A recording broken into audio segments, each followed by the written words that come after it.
Students, आज GDS-BM में हम आपको बताएंगे कंपेनिसेशन ऑफ फार्मासिस्ट। कल क्या मतलब इसके पहले वाले वीडियो में क्लास में आप ये जान रहे थे कि इवैल्यूएशन ऑफ फार्मासिस्ट क्या होता है। इवैल्यूएशन के बाद अगला हेडिंग जो है, अगला टॉपिक जो आपका है वो है कंपेनिसेशन ऑफ फार्मासिस्ट या रिम्यूनरेशन। ये होता क्या है compensation? Anybody can tell me? चलो बताते हैं। कंपेनिसेशन सीधे सीधे शब्दों में ये कहा जाए दूसरे भाषाओं में कि ये जो कंपेनिसेशन है इसका मतलब आम भाषा में कहा जाए तो सैलरी, मतलब मेहनताना या पैसा। कौन सा? जो काम करने के बदले आपको मिलता है, तो उसको हम कहते हैं कंपेंसेशन या रिम्यूनरेशन। एक और बात होता है, इसका मतलब हो जाता है आपका मुआवजा, और इसका मतलब आप सेम है, मुआवजा दूसरी चीज हो गई, लेकिन यहाँ पे कंपेंसेशन का मतलब ही है पैसा। कौन सा पैसा? तो काम करने के बदले आपको मिलता है। तो कंपेंसेशन या रिम्यूनरेशन, रिम्यूनरेशन का मतलब यहाँ पे हो गया आपका मेहनताना।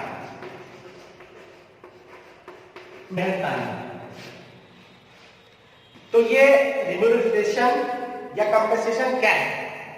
सीधे सीधे वर्ड में कहा जाए कि जब आप किसी कंपनी, किसी संस्था, किसी ऑर्गेनाइजेशन में काम करते हैं, आप अपनी स्किल का यूज करते हुए वहां काम करते हैं, वहां के सेल्स करते हैं, वहां के प्रोडक्ट बेचते हैं, उसके बदले में कंपनी या वहां का ऑनर आपको कुछ पेड करता है। ठीक?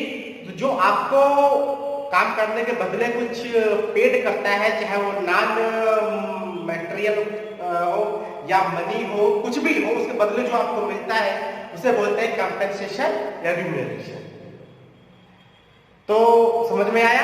मैं फिर से रिपीट कर दूं कि जब आप किसी संस्था में, किसी ऑर्गेनाइजेशन में, किसी कंपनी में काम करते हैं, तो आपको आपके अपने काम के बदले कुछ मेहनताना मिलता है।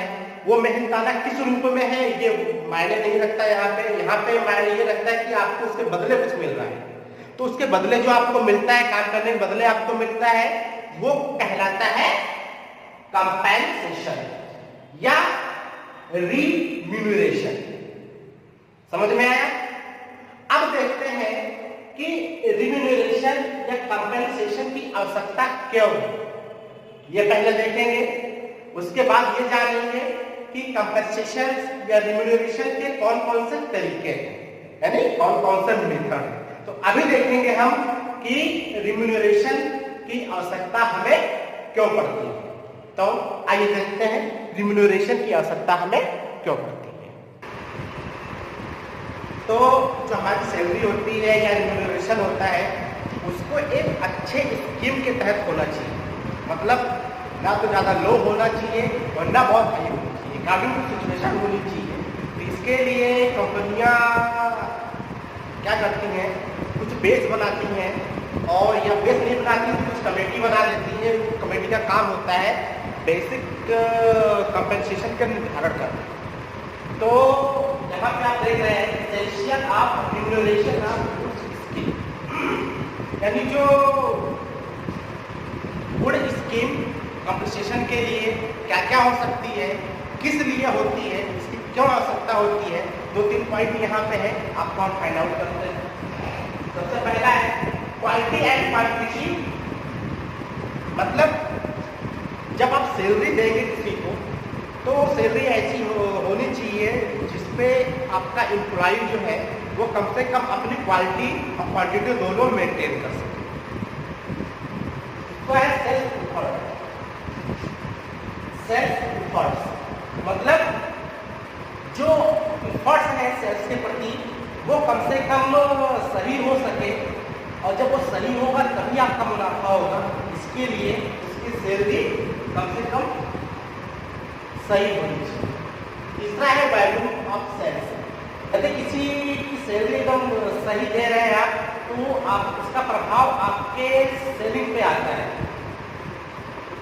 सेविंग करते वक्त तो होता क्या है कभी कभी कि बहुत कुछ आपके सैलरी पर डिपेंड हो जाता है। कुछ एम्प्लॉय ऐसे होते हैं जो हमेशा दिमाग में सैलरी सैलरी सैलरी चला करती है। मेरी सैलरी से वो असंतुष्ट है तो फिर आपके सेल्स पे इफेक्ट पड़ेगा ही पड़ेगा। चौथा आपका है लिविंग स्टैंडर्ड, यानी सैलरी उसकी ऐसी होनी चाहिए कम से कम एम्प्लॉय अपना लिविंग स्टैंडर्ड मेंटेन कर सके। पांचवा है इंप्रूवमेंट देयर क्वालिटी, यानी कि कम से कम अपने एम्प्लॉय की सैलरी, उसके क्वालिफिकेशन, उसके स्किल को देखते हुए इतनी होनी चाहिए कि वो अपने आप को आपके बिजनेस में खुद को इम्प्रूव कर सके। उसे ये न लगे कि नहीं मेरा यहाँ कुछ इम्प्रूवमेंट नहीं हो रहा है। यदि किसी को ऐसा लगेगा तो वो वहाँ काम नहीं करेगा, चीज़ें छोड़ के चला जाएगा। तो कुछ ये आवश्यक चीज़ें हैं कि एक अच्छी सैलरी स्कीम क्यों बनानी चाहिए, इसका कुछ रीज़न है, जो पॉइंट्स हैं यहाँ पे दिए गए हैं। बाकी आपको जो डिटेलिंग आपको देंगे PDF में समझाएंगे और ऑनलाइन क्लास में आपको ज़्यादा अच्छा लगेगा। आप देखते हैं आगे कि सैलरी के कौन कौन से तरीके होते हैं। कंपनियां जो सैलरी देती हैं किस बेस पे देती हैं, कितनी तरह की होती हैं, यह हम एक बार देख लेते हैं, फाइंड आउट कर लेते हैं।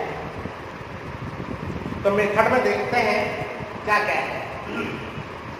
तो method of compensation of pharmacist और रिम्यूनरेशन, तो जो हमारा मेहताना होता है, हमारी सैलरी होती है, उससे कितने तरीके होते हैं, किस बेस पे सैलरी मिल सकती है, कौन कौन से आधार होते हैं सैलरी तय करने के। सबसे पहला तरीका है, सबसे पहला मेथड होता है फिक्स्ड सैलरी। फिक्स्ड मींस तय। अधिकतर 90% प्राइवेट सेक्टर में यही मेथड यूज होता है। ठीक है, तो फिक्स सैलरी में पता है आपको, इसमें पर मंथ एक पेड फिक्स कर दिया जाता है कि आपको हम हर महीने कितना देंगे और वो फिक्स सैलरी मानी जाती है, वही अपने एम्प्लॉय को दिया जाता है, उसे काम में होते हैं। दूसरा आता है कमीशन मेथड। कमीशन जानते हो, आपने सुना भी होगा कि इतने % आप बेचेंगे तो इतना कमीशन आपको मिलेगा। तो कमीशन में क्या होता है कि जितनी सेविंग होती है या जितने % उनका प्रॉफिट होता है, बेनिफिट होता है, उसमें से कुछ % कमीशन अपने एम्प्लॉय को देते हैं। तीसरा है सैलरी कमीशन अलाउंस, मतलब यहाँ पे सैलरी तो फिक्स नहीं है, सैलरी के साथ साथ कमीशन भी मिल रहा है और कमीशन के साथ साथ तरह तरह के अलाउंस भी मिल रहा है। अलाउंस में आपका रेंट अभी कंपनी दे सकती है, मेडिकल अलाउंस दे सकती है, आप मेडिकल खर्चे कंपनी वहन करती है, आपके घर का खर्चा रेंट कंपनी वहन करती है, आपके ट्रैवल अलाउंस यानी कि यात्रा करने का जो भाड़ा होता है वो कंपनी वहन करती है। इस तरह की जो मेथड होते हैं उसको बोलते हैं सैलरी कमीशन अलाउंस।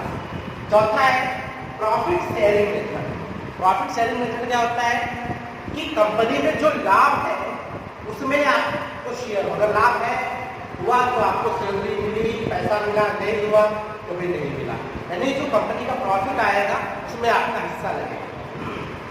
पांचवा है सैलरी बोनस मेथड, यानी सैलरी के साथ साथ समय समय पे कुछ बोनस अपने कर्मचारी को दिया जाता है, उसको बोलते हैं सैलरी बोनस मेथड।